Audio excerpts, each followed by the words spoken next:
Ready and racing. Welcome to the Dogcast for Greyhound Racing SA. Visit grsa.com.au.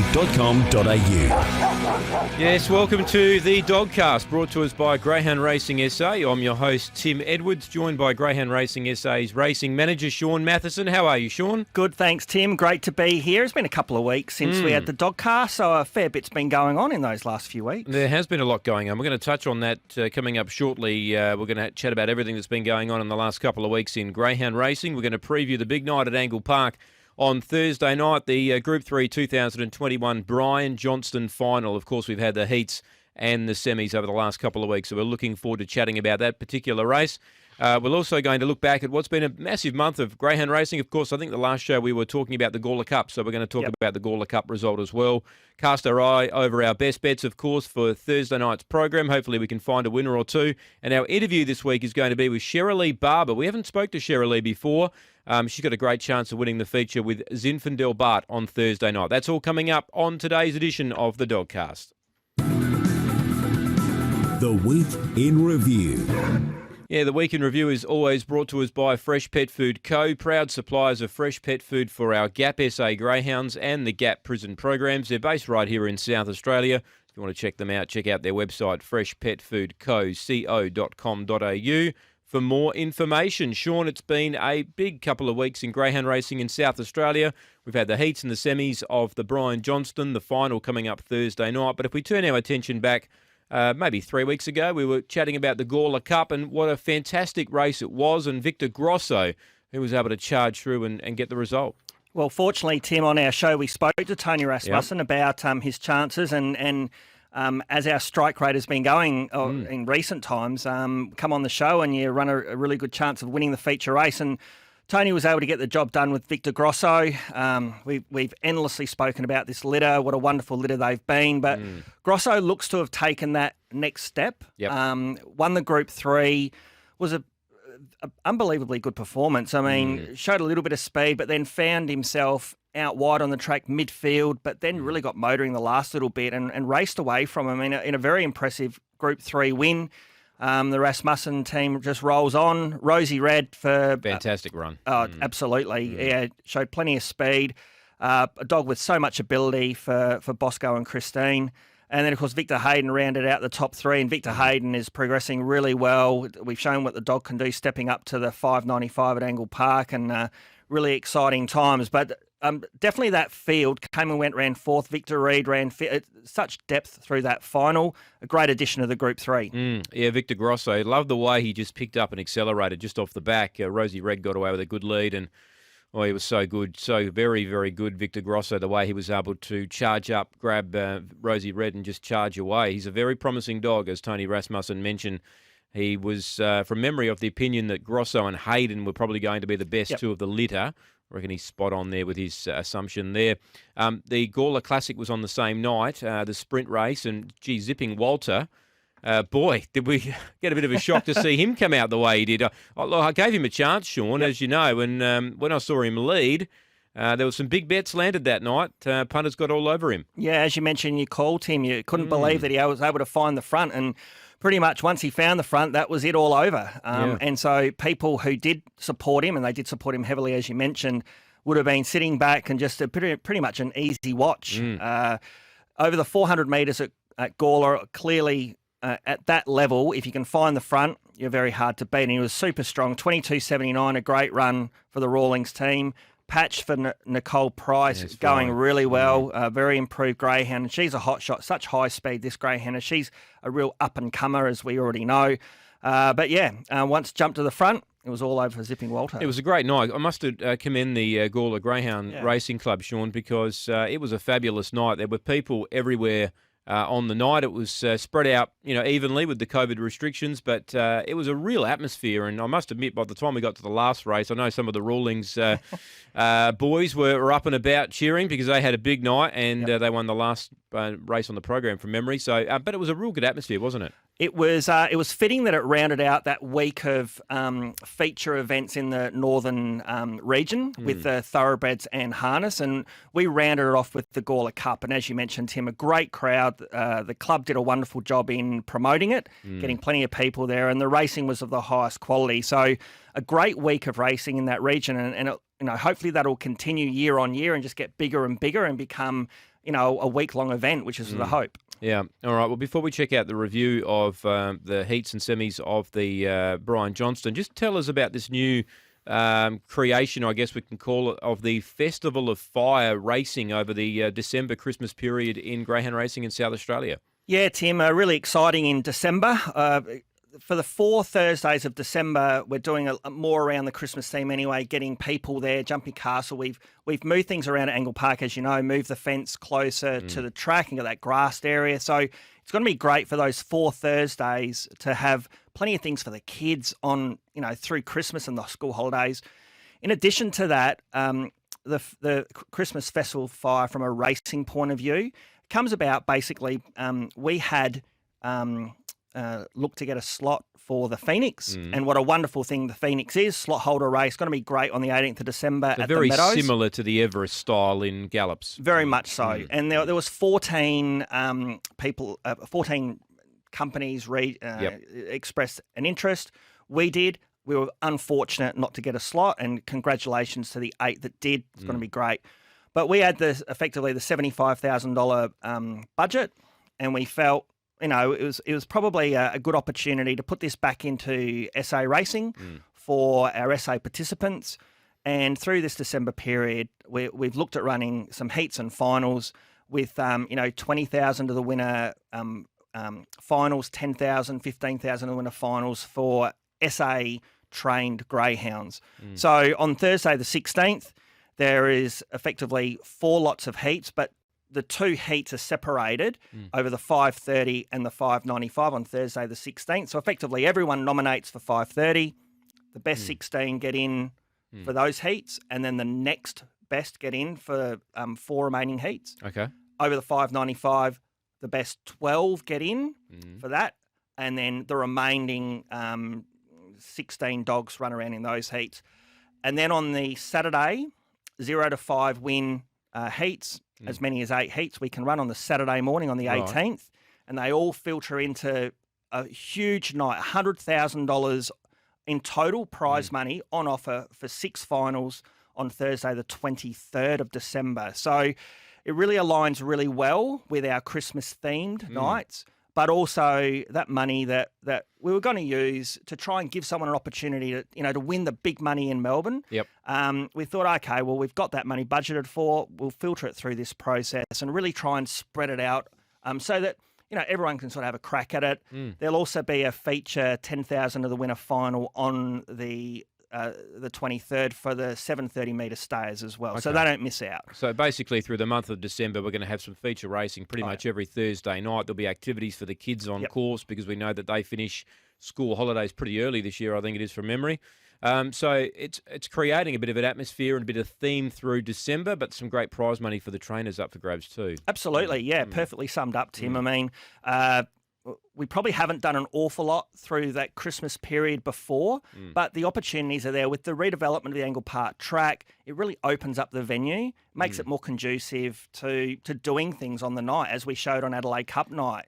So on these 4 Thursdays, there's going to be a live band, there's going to be things for the kids, activities, there's going to be food vans out the front, so you can come into the restaurant, have your normal bistro menu, or you can come out and just get a hot dog or sausages out the front, have a few beers.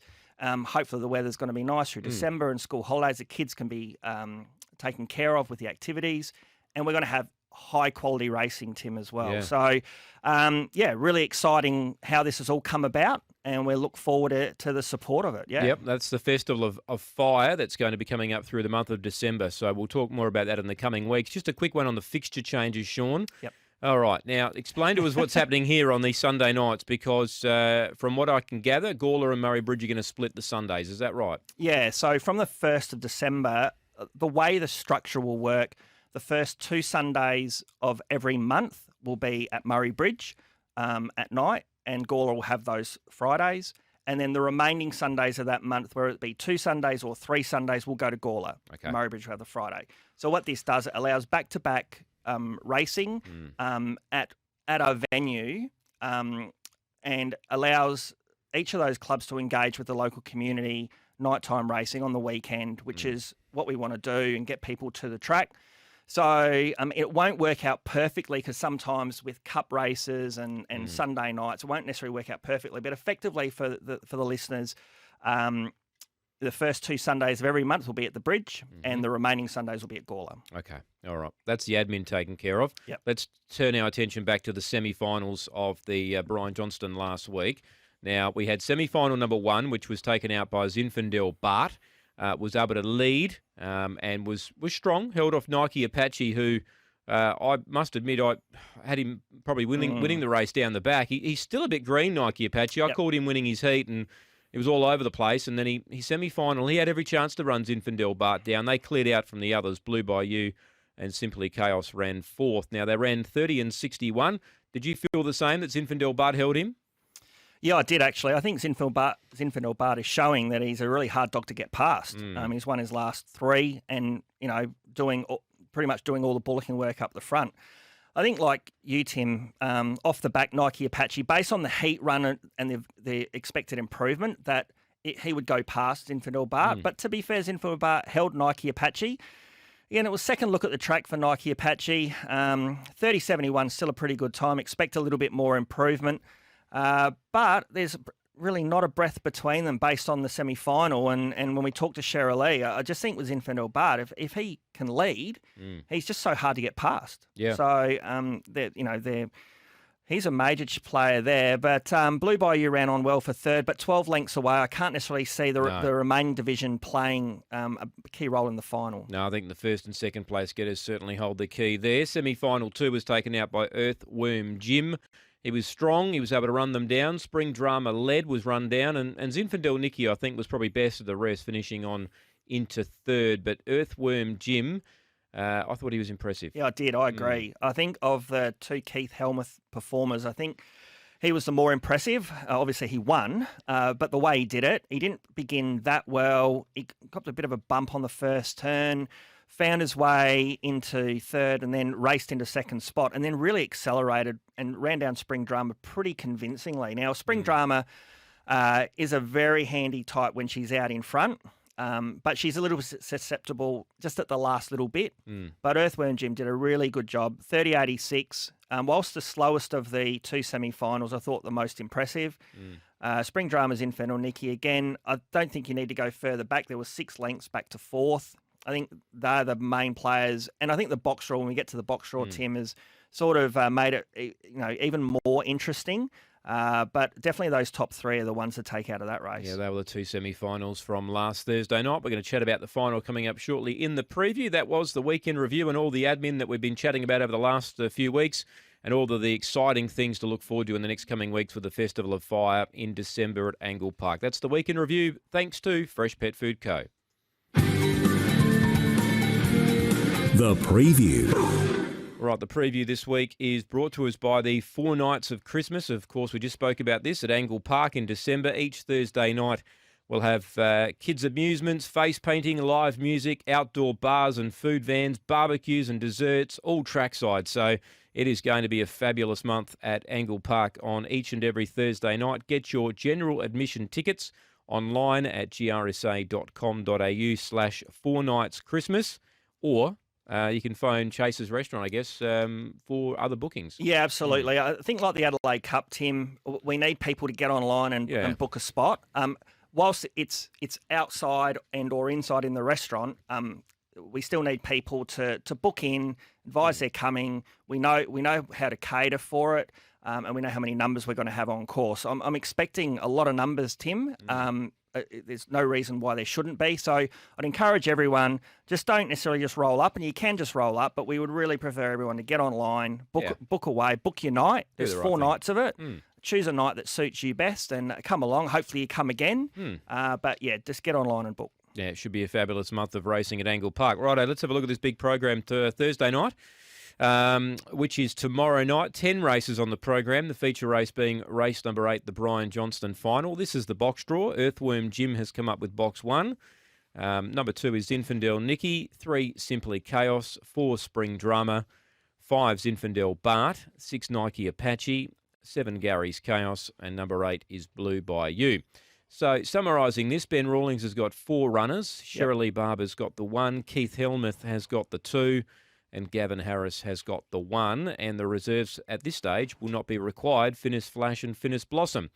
So, for me, Shaun, I think I'm with Earthworm Jim. Mm-hmm. I think he was the most impressive and he's got the best box draw.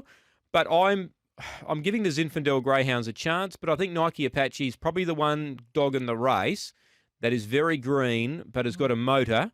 I love what he did in the heat. So I'm predicting Keith Helmuth to win the event with one of his 2 dogs. Yeah, I agree. He's the main player.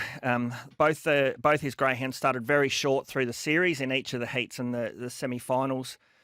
I'm leaning towards Earthworm Jim, like yourself, as I pretty much know what I'm going to get with him. He's drawn box 1. Zinfandel Nikki's drawn 2, and she'll want to get off a little bit, leading to the first turn. He'll get a really good run, even if he misses it a little bit. He's got a longer straight for the 530 metres to punch up, find a position. He could punch up and lead, but he can sit second or third, and he's very strong on the way home. So I think he's going to get the clearest run. Zinfandel Nikki, I think she'll come out a little bit. She might just find her way back in the pack. Spring Drama from the 4, we know she begins really well for the Rawlings team, and that'll help Zinfandel Bart, who also begins really well. So I expect them to charge forward. If Zinfandel Bart leads, as we touched on, I think he's going to be really hard to get past. So I'm looking at him for second. And the big concern is obviously Nike Apache. He's probably suited drawing 6. There's no speed on his outside. Both Gary's Chaos and Blue by You don't have any speed. So he'll have plenty of room. It just depends on how he gets around that first turn, how wide he is, and then what position he can find as they enter into the back straight. So I'm leaning for him for third, but I think Earthworm Jim, because I pretty much know what he's going to get. As you mentioned, he's got the best draw, and he's going to get a really good look early. So I've got him as my on-top selection. I think we've got to remember here is all these dogs are young dogs, and they can make mistakes. So they're very new, very raw. So you wouldn't be totally shocked if an outsider won this either, because that's the sort of race it is. Absolutely. Yeah, I mean, making a Group 3 final, and whilst you could look through the heats and semi-finals and go, okay, well, through those sort of races, there wasn't the same depth as what you possibly normally see in these series. But when you get to the pointy end, these races are dogs with plenty of ability, and if they put it all together on the night, they can win. And I was looking through the honour roll, Tim, of the dogs who've won this. Last year, Fly for Tricks. We know how good he is. And you go back a little bit further, On Fire, Wormburner, Ernie Bung Arrow. These are big names in SA Greyhound racing who've come out and won this race. So no doubt the dogs that win it have plenty of ability and go on with it. So, but they're going to need a little bit of luck, and they might undo themselves. Yeah, I think that's the way we're both thinking as well. But I'm with Earthworm Jim at this stage over Nike Apache. But as I said, I'd love to see one of the local dogs win it. But Keith obviously has got a couple of good chances there. The Victorians 1 and 6. That race, incidentally, is timed to go at 9:01 South Australian time there on Thursday night. So looking forward to seeing what unfolds there. It's only a 10-race card, but we do get to see a couple of nice types there go around Thursday night. We've got Victor Grosso in the opening race. He's continuing to win. Gawler Cup winner, of course. We've got Fly for Tricks, Major, Jack Swell, all competing in race number 4. Actually, race 4 is a cracker because there's only 5 of them, but they've all got a hope. Yeah, absolutely. I expect to see a lot of these dogs, as we mentioned, through those feature races in December. High quality field race 4, as you mentioned. All 5 of those have so much ability. It was great to see Jackswell back into the winners list. And if anyone was on track on Thursday night, they would have seen the absolute greyhound craftsmanship, if you call it, of Cam Butcher when Jackswell got away from him. Yeah. And perhaps most people might have just before the race, after the preview, got away from him. He was away from about 15 metres. Some people might run towards the dog and the dog will just take off. Cam Butcher, quick as a flash, took his hat off, put it on the ground, dog came straight back to him. Amazing affinity he has with the greyhound. But it was great to see him back in form. And also on the night, race 3, Tim, Frankie Boy, he's developing into a high-profile greyhound. He didn't have a lot of luck last start over the 700. He's drawn box 1. Expect a better run from him over the 730. I know Clint Trengove has a high opinion of him. All right, what's your best for the program, Shaun? Best for the program. Now, I know everyone will be listening for this part of the program. Just move it along the dial to this part. So not so much for mine, more so for yours, Tim. Race 9, number 5, George the First is my best bet. It's the most even race on the program, I think. So I think you can get some pretty good odds about him. Not a scrap of luck last start. He was going to lob second or third early, got turned sideways on the first turn, ended up running 5th. He's a very strong type. He's going to get a beautiful card across with Victor Kurt, put him right in the race. So race 9, number 5, George the First for me. And I like race 10, number 8, Hot Spartan. I think he's well boxed Thursday night. See You Smile me up. It might be able to get over and lead and might be able to drag Hot Spartan across. See You Smile defeated him last time, but Hot Spartan's got box number 8, which I think will suit him there on Thursday night. So you're with race 9, I'm with race 10. So hopefully we go home with some money, Shaun. That's the preview. That's, of course, thanks to the 4 nights of Christmas at Angle Park in December. Looking forward to the Brian Johnstone final there on Thursday night.